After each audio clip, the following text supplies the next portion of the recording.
പറയാൻ പോകുന്നത് മീറ്റുവിനെ കുറിച്ചാണ്.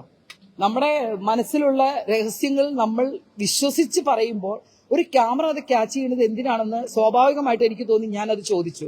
അപ്പോൾ എന്നോട് പറഞ്ഞത് എന്താണെന്ന് വെച്ചാൽ കുക്ക് തന്നെയാണ് ക്ലാരിഫൈ ചെയ്ത് പറഞ്ഞത്, ഇത് വെച്ചിരിക്കുന്നത് നമ്മൾ ഒരു തെളിവിന് വേണ്ടിയിട്ടാണ്.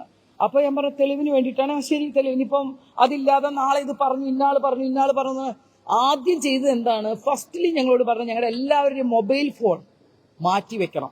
ഒരാളുടെ ഫോണും കയ്യിലുണ്ടാവാൻ പാടില്ല. സത്യം പറഞ്ഞാൽ അതനുസരിച്ച് ആ സെയിം എല്ലാ മൊബൈലും നമ്മൾ മാറ്റി വെച്ചിട്ടുണ്ട്. ഒരാളുടെ കയ്യിൽ മൊബൈൽ ഫോൺ ഉണ്ടായിരുന്നില്ല. കാരണം അതിന് റെക്കോർഡ് ചെയ്ത് പലരും അത് യൂസ് ചെയ്താലോ എന്ന് എല്ലാവർക്കും ഉണ്ടാവുമല്ലോ. അതുകൊണ്ട് എല്ലാവരും പറഞ്ഞു മൊബൈൽ മാറ്റി വെക്കാൻ തയ്യാറാണ്. ഞങ്ങൾ എല്ലാവരും മൊബൈൽ മാറ്റി വെച്ചു. അങ്ങനെയാണ് ഈ സംഭവം ഓരോരുത്തരുടെ കയ്യിൽ നിന്നും സംസാരിച്ച് നിങ്ങൾ പറയൂ, നിങ്ങൾ പറയണം, നമ്മൾ പറഞ്ഞാൽ നമുക്കിതിന് സൊല്യൂഷൻ ഉണ്ടാക്കണം. ഒരു കാര്യം മനസ്സിലാക്കുക, അമ്മ എന്ന് പറഞ്ഞൊരു സംഘടനയില് ഇത്രയും സ്ത്രീജനങ്ങൾ ഒരുമിച്ച് ഇങ്ങനെ ഒരു സംഭവം പറയുമ്പോൾ ഒരു സ്ത്രീ എന്നുള്ള നിലയ്ക്ക് ഞങ്ങൾ എല്ലാവരും എന്താ ചെയ്യുക? ഞങ്ങൾ വിശ്വസിക്കും.